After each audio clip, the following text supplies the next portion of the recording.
Hello ပြင်သွားမလို့ပါမမထက်ကြီးကတော့ဆင်းမလာသေးဘူးဘယ်သွားမလဲတူတူလိုက်ခဲ့ပါဦး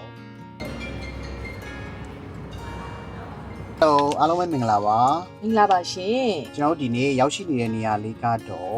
ကျွန်တော်တို့ခီးသွားမှာမဟုတ်ပါဘူးခီးသွားဖို့အတွက်ကားလာဝယ်တာဖြစ်ပါတယ် ဟုတ်ပါတယ်အခုဒီနေ့ရောက်ရှိနေတဲ့နေရာလေးကတော့ Lee Motor Showroom ပဲဖြစ်ပါတယ် ဒီမော်လာရှိုးရုံးမှာကျွန်တော်တို့ဘယ်လိုကားလေးသွားကြည့်မလဲဆိုတာလိုက်ကြည့်လိုက်ပါအောင် လက်ခဲ့ကြပါအောင်ရှင်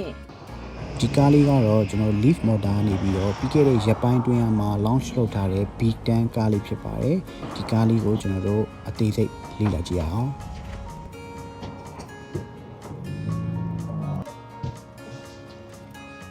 Hello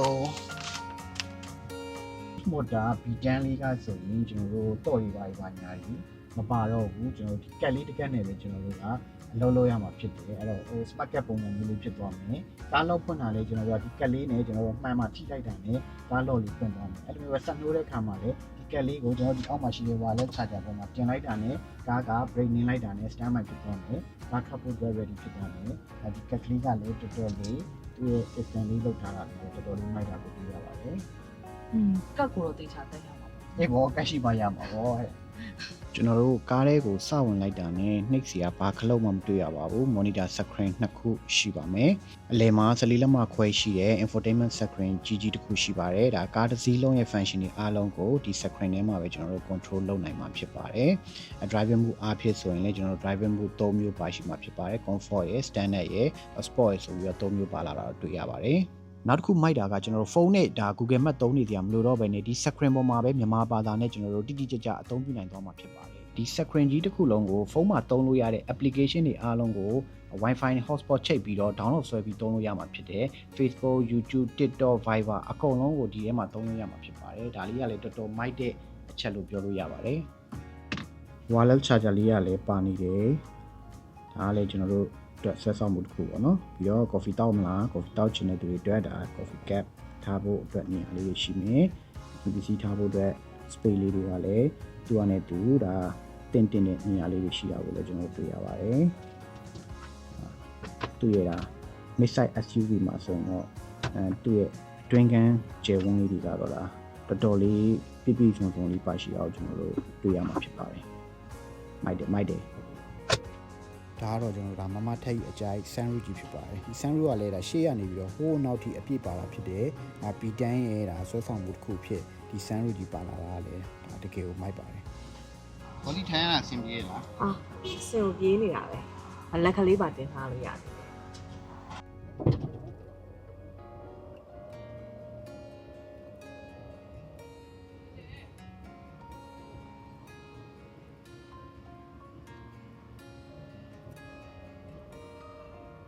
အခု Leaf Motor ရဲ့ B10 ကားလေးက safety အပိုင်းမှာဆိုရင်လည်း Euro NCAP မှာကျွန်တော်တို့5 star ရထားတာကိုကျွန်တော်တွေ့ရတယ်ဒီ video လေးတွေ review တွေကိုလည်းကျွန်တော်တို့ YouTube မှာရှာလို့ရတယ် video လေးတစ်စိတ်တစ်ပိုင်းကိုလည်းကျွန်တော်ထည့်ပြီးတော့ဖော်ပြပေးထားပါတယ်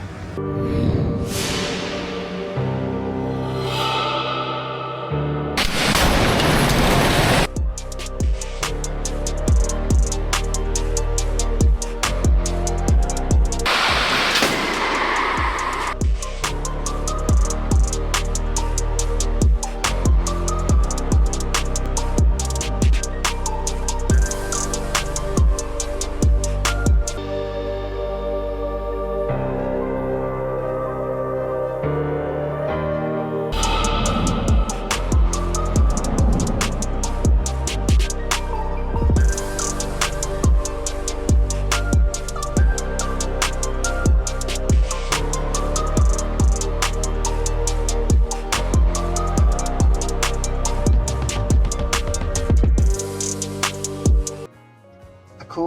Leaf Motor B10 လေးရဆိုရင်ကျွန်တော် range အားဖြင့်ဆိုရင်600 km ရတယ်လို့သူတို့ဖော်ပြထားတယ်တကယ်တမ်းလမ်းပေါ်မှာမောင်းမယ်ဆိုရင်တော့ဒါ450နဲ့900ဝန်းကျင်ရမှာတော့တည်ကြတယ် battery capacity ကလည်း67.1 kWh ရတယ် motor ကလည်း160 kW ရတယ်ဖြစ်တဲ့အတွက်ပေးရတဲ့ဈေးနဲ့ပြန်ရတဲ့ performance ကတော့တော်တော်လေးကျဉ်းတဲ့စရာကောင်းတယ်ဈေးနှုန်းကလည်း1288သိန်းမှာကျွန်တော်တို့ဒါ30ရာခိုင်နှုန်းသွင်းပြီးတော့ pre order ကျွန်တော်တို့တင်ထားလို့ရတယ်ကားကတော့9လပိုင်းကုန်မှာအပ်မယ်ဒီနေ့တော့ဒီကားလေးကိုကျွန်တော်တို့ ရှူဖြစ်သွားပါတယ်အဲ့တော့ရန်ကုန် license SKD နဲ့ရမှာဖြစ်တယ်တကယ်ကိုကျင်းနေစရာကောင်းတယ်ဒီကားလေးရလာတဲ့အချိန်ကျရင်လည်းကျွန်တော်တို့ review video လေးတွေခရီးသွားပြီးတော့ချက်တင်ပေးပါဦးမယ်ဒီနေ့တော့ဒီလောက်ပါပဲအားလုံးပဲတတာ ဒါ